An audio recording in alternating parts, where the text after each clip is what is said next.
നമസ്കാരം. ഒന്നായി തുടരാമെന്ന പ്രത്യേക പരിപാടിയിലേക്ക് സ്വാഗതം.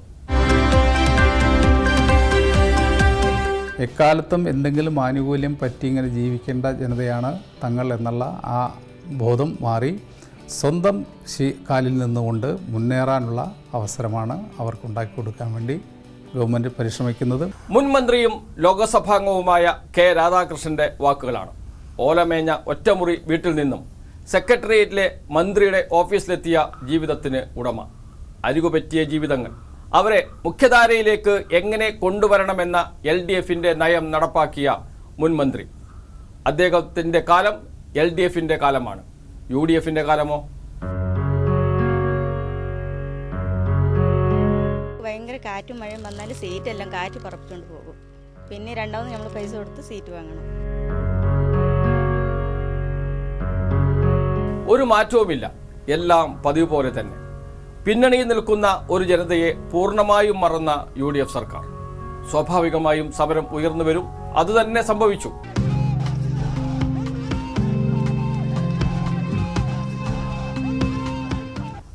സമര കലുഷിതമായിരുന്നു UDF സർക്കാരിൻ്റെ കാലം.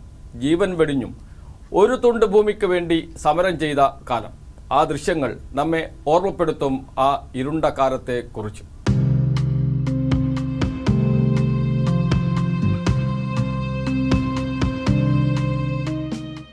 ആദിവാസികൾ, പട്ടികജാതി പട്ടികവർഗ വിഭാഗക്കാർ എല്ലാവരും സമരഭൂമിയിലായിരുന്നു.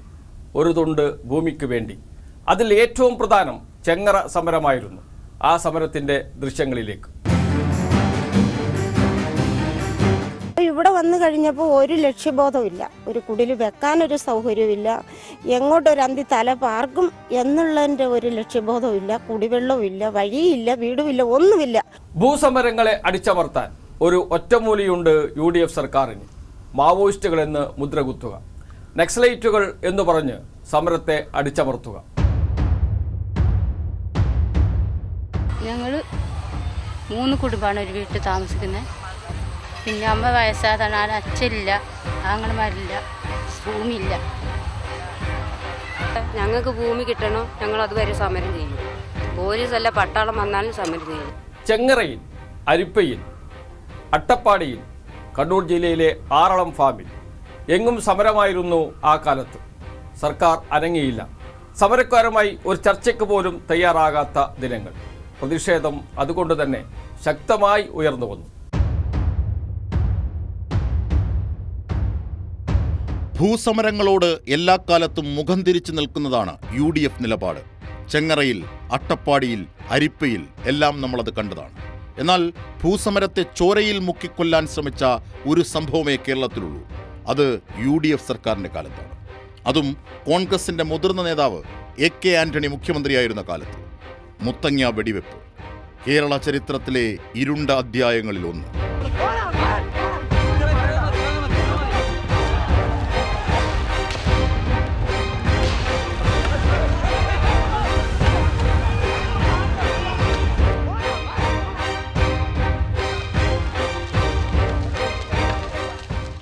ഭൂമിക്ക് വേണ്ടിയുള്ള സമരം ഒരു ഭാഗത്ത്, മറുഭാഗത്ത് ആദിവാസികളുടെ ഭൂമി തട്ടിയെടുക്കാനുള്ള ശ്രമവും. മന്ത്രിയുടെ മണ്ഡലത്തിൽ, UDF സർക്കാരിൻ്റെ കാലത്ത് മന്ത്രിയായിരുന്ന PK ജയലക്ഷ്മിയുടെ മണ്ഡലത്തിൽ പോലും ആദിവാസികളുടെ ഭൂമി തട്ടിയെടുക്കാൻ ശ്രമം നടന്നു. വയനാട്ടിൽ പട്ടികവർഗ ക്ഷേമവകുപ്പ് മന്ത്രിയുടെ സ്വന്തം വാർഡായ വാളാടിലാണ് ഏറ്റവും ഒടുവിൽ ആദിവാസികൾക്ക് ഭൂമി നഷ്ടമായിരിക്കുന്നത്. വെള്ളി, നമ്പി, കറുപ്പൻ എന്നിവരിൽ നിന്ന് 4 ഏക്കർ ഭൂമിയാണ് റിയൽ എസ്റ്റേറ്റ് മാഫിയ കൈവശപ്പെടുത്തിയിരിക്കുന്നത്. ഇത്തരം ഭൂമികളുടെ കൈമാറ്റം നിയമവിരുദ്ധമാണെന്നിരിക്കെ ആദിവാസി വിഭാഗത്തിൽപ്പെട്ടയാളെ ഇടനിലക്കാരനാക്കിയാണ് റിയൽ എസ്റ്റേറ്റ് മാഫിയ 16,000 രൂപ നൽകി ഇവരിൽ നിന്ന് 4 ഏക്കർ ഭൂമി വാങ്ങിയത്. ഈ ഭൂമി സർക്കാർ തന്ന ഭൂമിയാണ്. അത് ഇത് നിങ്ങൾക്ക് ഞാൾ വിറ്റ് കഴിഞ്ഞാൽ പിന്നൊക്കെ എന്തെങ്കിലും ഒരു ഇതുണ്ടാവും എന്ന് ഞാൻ പറഞ്ഞു. അതെല്ലാം ഞാളായിക്കോളാം. പട്ടയ വിതരണത്തിലുള്ള ശ്രമങ്ങളും UDF സർക്കാരിൻ്റെ കാലത്ത് നടന്നിരുന്നു. പക്ഷേ അത് 2011-16 കാലത്തെ UDF സർക്കാരിൻ്റെ കാലത്തല്ല, അതിനു മുമ്പ് AK ആന്റണി കേരളം ഭരിച്ചിരുന്ന ഘട്ടത്തിൽ. അപ്പോൾ വിതരണം ചെയ്തതോ കടലാസ് പട്ടയങ്ങൾ. ആർക്കും ഭൂമി കിട്ടിയില്ല. 2002 AK ആന്റണി സർക്കാർ കൊട്ടിഘോഷിച്ച് നടത്തിയ ആദിവാസികൾക്കുള്ള ഭൂമി വിതരണത്തിൽ 706 കുടുംബങ്ങൾക്ക് പട്ടയം നൽകിയെന്നാണ് അവകാശവാദം. എന്നാൽ അക്കാലത്ത് പട്ടയം ലഭിച്ച ഓമന പറയുന്നത് കേൾക്കുക. ആന്റി സർക്കാർ ഇരുന്നപ്പോൾ ഞങ്ങൾക്ക് പട്ടയം തന്നു. ആ പട്ടയത്തിന് ഭൂമി തന്നെ ഞങ്ങൾക്ക്, അല്ലെ പിന്നെ പട്ടയം വെച്ചിട്ട് ഞങ്ങൾ പറ്റിക്കേണ്ട കാര്യമില്ല. ഇത്തരത്തിൽ 142 ആദിവാസി കുടുംബങ്ങൾക്കാണ് പട്ടയം ലഭിച്ചെങ്കിലും ഭൂമി നൽകാതിരുന്നത്. ഭൂമിയില്ലാതെ വെറും കടലാസ് പട്ടയം മാത്രം ലഭിച്ചവർ പ്രക്ഷോഭത്തിനിറങ്ങി.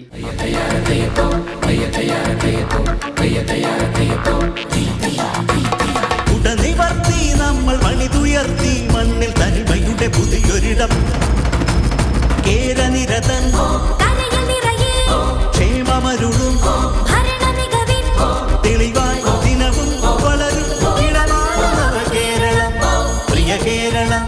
പട്ടികവർഗ വിഭാഗങ്ങളുടെ ഉന്നമനം ലക്ഷ്യം വെച്ചുള്ള പ്രവർത്തനങ്ങൾ വലിയ തോതിൽ ഏറ്റെടുത്തിട്ടുണ്ട്. അതിൻ്റെ തുടർച്ച ഉറപ്പാക്കാൻ കഴിഞ്ഞ 9 വർഷക്കാലത്തെ LDF ഭരണത്തിനും കഴിഞ്ഞിട്ടുണ്ട്. ഒരു തരത്തിലുള്ള വേർതിരിവുമില്ലാതെ ജാതിയുടെ പേരിലുള്ള ആക്രമണങ്ങളോ ഉച്ചനീചത്വങ്ങളോ ഇല്ലാതെ സാമൂഹ്യ തുല്യതയോടെ സമാധാനപൂർണമായി ജീവിക്കാൻ ഇവിടെ കഴിയുന്നു.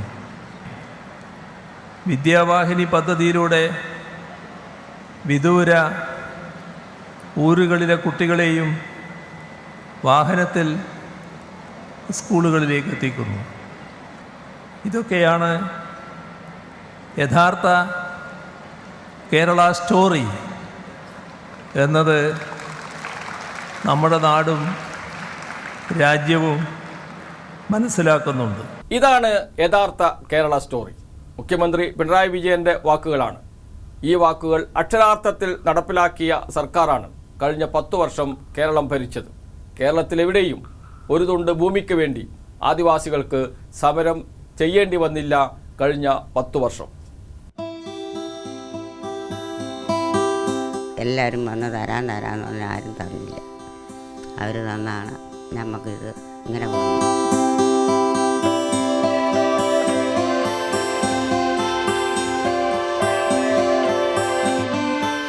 ഒരുപാട് നാളായി ഈ പട്ടയത്തിന് വേണ്ടി ഞങ്ങൾ നടക്കണോ. അതിന് ഇപ്പോൾ ഈ സർക്കാർ വന്നപ്പോഴത്തേനും പട്ടയം കിട്ടി. LDF സർക്കാരാണ് ഞങ്ങൾക്ക് പട്ടയം തന്നത്. ഒരിക്കലും LDF മറക്കില്ല. പൊതുവേ ഞങ്ങളുടെ ഈ പ്രദേശത്ത് ഒരിക്കലും പട്ടയം കിട്ടുക വരുന്നത് ഞങ്ങൾ ഒത്തിരി കാര്യങ്ങൾ ശ്രമിച്ചതാണ്. പക്ഷേ ഈ സമയത്ത് പട്ടയം കിട്ടിയപ്പോൾ ഞങ്ങൾ വളരെയധികം സന്തോഷമായി.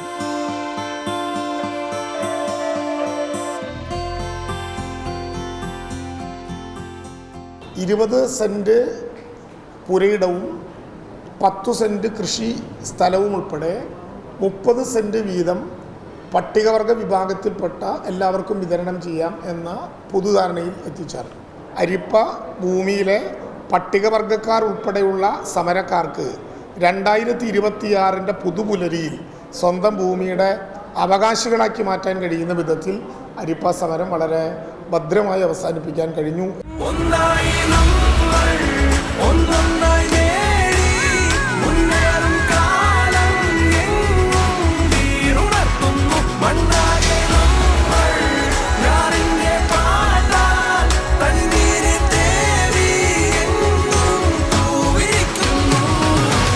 എല്ലാവർക്കും ഭൂമി ലഭ്യമാക്കുക എന്നുള്ളതാണ് സർക്കാരിൻ്റെയും വകുപ്പിൻ്റെയും സദുദ്ദേശം എന്ന് പറയുന്നത്. അതിനു വേണ്ടിയിട്ട് ലാൻഡ് ബാങ്ക് പദ്ധതി വകുപ്പ് നടത്തി വരുന്നുണ്ട്. കേരള സംസ്ഥാനത്തെ 14 ജില്ലകളിലെ എല്ലാ കുടുംബത്തിനും ഏറ്റവും കുറഞ്ഞത് 5 സെൻറ്റ് ഭൂമിയെങ്കിലും നിർബന്ധമായിട്ട് ഉണ്ടാവണമെന്നുള്ളത് വകുപ്പ് തീരുമാനിച്ചിട്ടുണ്ട്. അതിൻ്റെ അടിസ്ഥാനത്തിൽ സർക്കാർ ഉത്തരവിറക്കി എല്ലാവർക്കും ഭൂമി ലഭ്യമാക്കുന്നതിന് വേണ്ടിയിട്ടുള്ള നടപടിയിലേക്ക് സർക്കാർ കടന്നിരിക്കുകയാണ്. മറ്റൊരു വിഷയം ഇവരുടെ പാർപ്പിട വിഷയമാണ്. പാർപ്പിട പ്രശ്നം പരിഹരിക്കുന്നതിന് വേണ്ടിയിട്ട് പട്ടികജാതി പട്ടികവർഗ വകുപ്പിൽ ഈ കഴിഞ്ഞ 10 വർഷത്തിൻ്റെ ഉള്ളിൽ 1,20,000 ലൈഫ് ഭവന പദ്ധതിയിൽ ഉൾപ്പെടുത്തി നമുക്ക് വീട് കൊടുക്കുന്നതിന് വേണ്ടിയിട്ട് നമുക്ക് സാധിച്ചിട്ടുണ്ട്. മറ്റൊന്ന് ഈ പുനരധിവാസ പദ്ധതി ഫോറസ്റ്റിൻ്റെ ഉള്ളിലും അല്ലെങ്കിൽ ഈ ഫ്ലഡ് വരുന്ന പ്രദേശങ്ങളിലെ ആൾക്കാരെ മാറ്റിപ്പറപ്പിക്കുമ്പോൾ ഒക്കെ ഉണ്ടാകുന്ന പുനരധിവാസ പദ്ധതിയിൽ ഉൾപ്പെടുത്തി നമുക്ക് അവർക്ക് ഭൂമിയും വീടും ലഭ്യമാക്കാനുള്ള നടപടിയും ഇപ്പോൾ സർക്കാർ തത്വത്തിൽ നമ്മുടെ വകുപ്പ് നടപ്പാക്കി വരുന്ന ഒരു പദ്ധതിയാണ്. കഴിഞ്ഞ 10 വർഷം എന്ന് വെച്ചാൽ LDF സർക്കാരിൻ്റെ കാലം അത് പട്ടയ മേളകളുടെ കാലവും കൂടിയായിരുന്നു. ഒരു തുണ്ട് ഭൂമിയില്ലാത്ത ഒരാൾ പോലും കേരളത്തിലുണ്ടാകാൻ പാടില്ല എന്ന് പ്രതിജ്ഞയെടുത്ത കാലം. ഉറപ്പുള്ള വാക്കിൽ നിന്നും ഉയർക്കുന്ന നേരും കൊണ്ടേ ഉടച്ചൊന്നു വാർത്തു നമ്മൾ നാടിൻ രൂപം.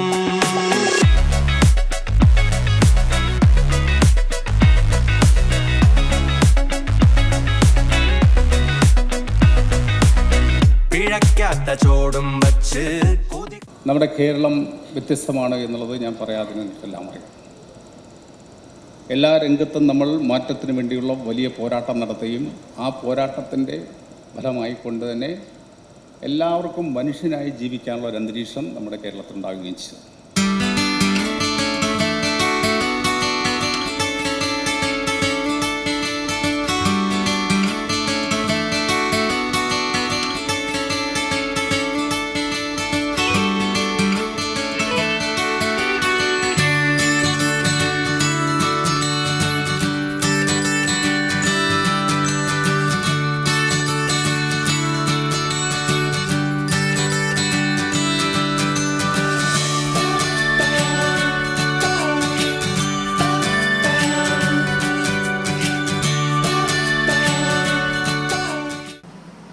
പട്ടികജാതി പട്ടികവർഗ വിഭാഗങ്ങൾ ഇന്ന് കാണുന്ന നിലയിൽ എത്തിച്ചേർന്നതിന് പിന്നിൽ വലിയൊരു ചരിത്രമുണ്ട്.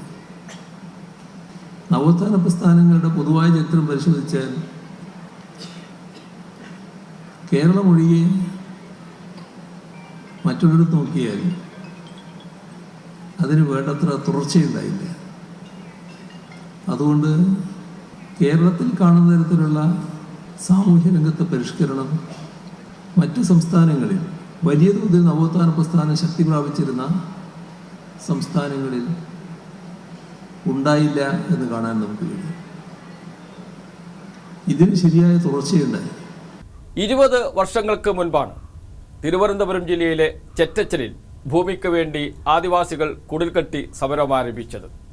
സാങ്കേതിക കാരണങ്ങൾ പറഞ്ഞ് ആദിവാസികൾക്ക് ഭൂമി കൈമാറാൻ UDF സർക്കാർ തയ്യാറായില്ല. എന്നാൽ ഇതാ ആ സ്വപ്നം, ആദിവാസികളുടെ സ്വന്തം ഭൂമി എന്ന സ്വപ്നം യാഥാർത്ഥ്യമാക്കി LDF സർക്കാർ. ചെറ്റച്ചലിലെ സമരഭൂമി സമരക്കാർക്ക് സ്വന്തമായി. സമരത്തിലായിരുന്ന 33 പട്ടികജാതി പട്ടികവർഗ കുടുംബങ്ങൾക്കാണ് ഇന്ന് പട്ടികജാതി വിഭാഗത്തിൽപ്പെടുന്നവർക്ക് ഭൂമി പതിച്ചു നൽകണമെന്നാവശ്യപ്പെട്ട് ആദിവാസി ക്ഷേമസഭയുടെ നേതൃത്വത്തിൽ തിരുവനന്തപുരം ചെറ്റച്ചലിൽ സമരം ആരംഭിച്ചത്. എന്നാൽ നിയമപ്രശ്നം മൂലം ഭൂമി വിട്ടു നൽകാനാകില്ല എന്നായിരുന്നു ജില്ലാ ഭരണകൂടത്തിന്റെ നിലപാട്. അങ്ങനെ ആ സമരം 20 വർഷം പിന്നിട്ടു. തുടർന്ന് മന്ത്രി K രാധാകൃഷ്ണൻ വിഷയത്തിൽ ഇടപെട്ടു. മന്ത്രി വിളിച്ച ഉന്നതതല യോഗത്തിലാണ് ഭൂമി സമരക്കാർക്ക് വിട്ടു നൽകാൻ തീരുമാനിച്ചത്. ഇതിന്റെ സന്തോഷത്തിലാണ് ഇവിടുത്തുകാർ.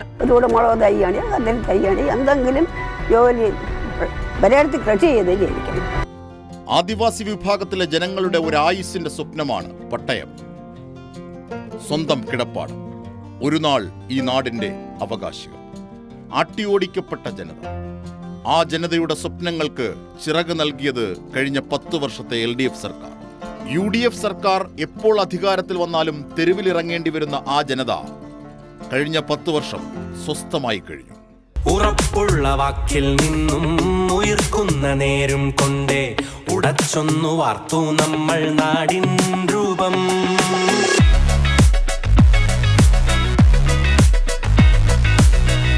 കഴിഞ്ഞ 10 വർഷത്തിനിടെ LDF സർക്കാർ വിതരണം ചെയ്തത് 4,956 പട്ടയങ്ങളാണ്. ഇതിൽ പട്ടികജാതി പട്ടികവർഗ വിഭാഗങ്ങൾക്ക് 8,000-ഓളം വരും. ലൈഫ് പദ്ധതിയിൽ 1,10,930 വീടുകൾ. പട്ടികവർഗ വിഭാഗത്തിന് മാത്രം 53,438 വീടുകൾ അനുവദിച്ചു. പട്ടിക വിഭാഗത്തിൽപ്പെട്ടവർക്ക് ഒരിക്കലും സാധിക്കില്ല എന്ന് കരുതിയ സ്വപ്നങ്ങളാണ് കഴിഞ്ഞ 9 വർഷക്കാലമായി ഇവിടെ സാധ്യമായിട്ടുള്ളത്. വീടിനോട് ചേർന്ന് പഠനമുറിയോ? ആശയം ഉയർന്നപ്പോൾ തന്നെ കേട്ട ചോദ്യമാണ്. ഉന്നതികളിൽ കഴിയുന്നവരുടെ ജീവിതം അറിയാത്തവർക്ക് മാത്രമേ ആ ചോദ്യം ചോദിക്കാൻ കഴിയൂ. ഉന്നതികളിലെ ജീവിതം തൊട്ടറിഞ്ഞ LDF സർക്കാരിന് മറ്റൊന്ന് ആലോചിക്കേണ്ടി വന്നില്ല. 50,000 പഠനമുറികൾ എന്ന ലക്ഷ്യം പ്രഖ്യാപിച്ചു. കേരള സർക്കാർ പട്ടികജാതി പട്ടികവർഗ വികസന വകുപ്പിൽ നിരവധി പദ്ധതികളാണ് ഈ അടിസ്ഥാന വിഭാഗത്തിന് വേണ്ടിയിട്ട് നടപ്പാക്കിക്കൊണ്ടിരിക്കുന്നത്. അതിലേറ്റവും പ്രധാനമായി ഊന്നൽ കൊടുക്കുന്നത് ഈ അടിസ്ഥാന വിഭാഗത്തിൻ്റെ വിദ്യാഭ്യാസ കാര്യങ്ങൾക്ക് വേണ്ടിയിട്ടാണ്. സമൂഹത്തിലെ ആദിവാസി സമൂഹത്തിലെ അഭ്യസ്തവിദ്യരായിട്ടുള്ള ഉദ്യോഗാർത്ഥികൾക്ക് വിദേശ പഠനം നടത്താനും വിദേശത്ത് ജോലി ലഭിക്കാനും ആവശ്യമായിട്ടുള്ള വിദേശ പഠന സ്കോളർഷിപ്പ് ഇപ്പോൾ നൽകി വരുന്നുണ്ട്. 1160 കുട്ടികളെയാണ് നമ്മൾ വിദേശത്ത് അയച്ചിട്ടുള്ളത്. ഒരു കുട്ടിക്ക് നമ്മൾ 25 ലക്ഷം രൂപയാണ് ലഭ്യമാക്കുന്നത്. പിന്നീട് യോഗ്യതയുള്ള പൈലറ്റുമാരാകാൻ യോഗ്യത നേടുന്ന അതിന് തയ്യാറെടുക്കുന്ന 6ഓളം കുട്ടികളെ നമ്മളിപ്പോൾ പൈലറ്റ് പരീക്ഷണത്തിന് വേണ്ടിയിട്ട് നമ്മൾ സെലക്ട് ചെയ്യുകയും ആ കുട്ടികളെ നമ്മൾ പൈലറ്റുമാരാക്കുന്നതിന് വേണ്ടിയിട്ടുള്ള പ്രവർത്തനങ്ങൾ നമ്മൾ നടത്തി വരുന്നു. അതോടൊപ്പം തന്നെയാണ് പട്ടികജാതി പട്ടികവർഗ വികസന വകുപ്പിലെ ഈ കാലഘട്ടത്തിൽ ഏറ്റവും പ്രാധാന്യമേറിയിട്ടുള്ള എല്ലാവർക്കും ജോലി, എല്ലാവർക്കും വരുമാനം എന്ന ലക്ഷ്യത്തെ അടിസ്ഥാനമാക്കി ഉദ്യോഗാർത്ഥികൾക്ക് സ്കിൽ ട്രെയിനിങ്ങുകൾ നമ്മൾ കൊടുത്തുകൊണ്ടിരിക്കുന്നുണ്ട്. വകുപ്പിൻ്റെ തന്നെ കീഴിലുള്ള 46ഓളം IT-കളിലും അതോടൊപ്പം തന്നെ മറ്റ് ഇതര സ്കിൽ ട്രെയിനിങ് സെൻറ്ററുകളിലും നമ്മൾ ആയിരക്കണക്കിന് കുട്ടികളെയാണ് നമ്മൾ തൊഴിൽ പരിശീലനങ്ങൾ നമ്മൾ ലഭ്യമാക്കുന്നത്.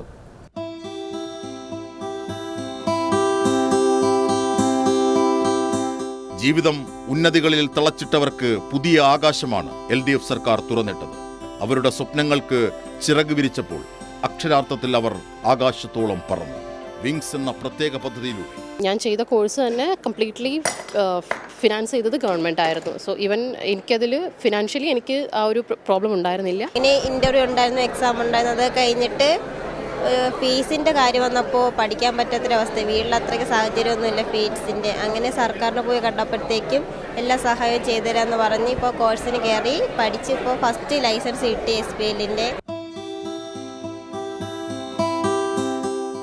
വിദേശ സർവകലാശാലകളിൽ ബിരുദാനന്തര ബിരുദ പഠനത്തിനും ഗവേഷണത്തിനും 20 ലക്ഷം രൂപ വരെ സ്കോളർഷിപ്പ് നൽകുന്നു ഈ പദ്ധതിയിലൂടെ. 428 വിദ്യാർത്ഥികളാണ് വിദേശത്ത് പഠിക്കുന്നത്.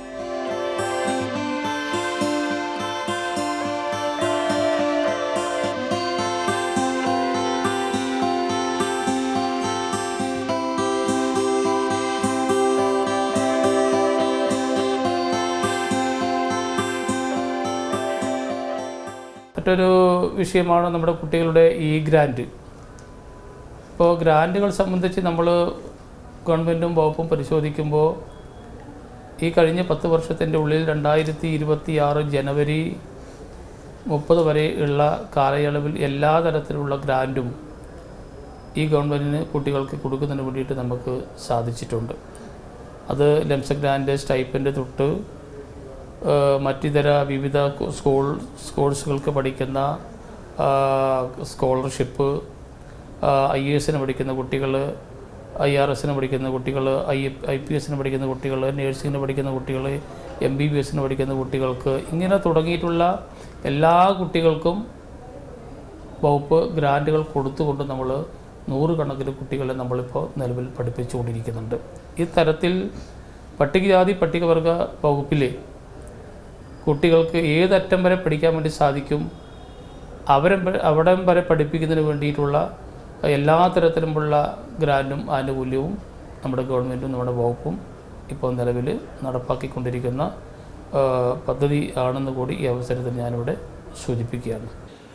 പ്ലാൻ ബോർഡിൻ്റെ ഒക്കെ ഒരു ഡിസ്കഷൻ്റെ ഒക്കെ ഭാഗമായിട്ട് ഇത്തരം ഉന്നതികളിലെ ഏറ്റവും പ്രധാനപ്പെട്ടമായിട്ടുള്ള കുടിവെള്ളം, അതുപോലെ റോഡ് ആക്സസ്, അതുപോലെ തന്നെ ഈ വൈദ്യുതി, മശാനം, ഇങ്ങനെ തുടങ്ങിയുള്ള കാര്യങ്ങൾക്ക് ഒരു പ്രത്യേക ഒരു പാക്കേജ് തന്നെ നമ്മൾ ഈ പ്രാവശ്യം ബഡ്ജറ്റിൽ ഉൾപ്പെടുത്തിയിട്ടുണ്ട്.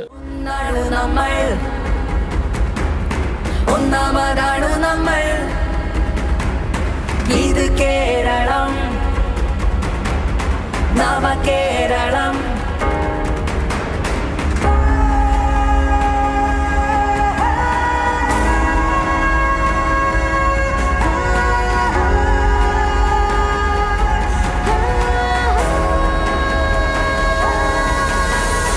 ഒന്നാണ് നമ്മൾ, ഒന്നാമതാണ് നമ്മൾ.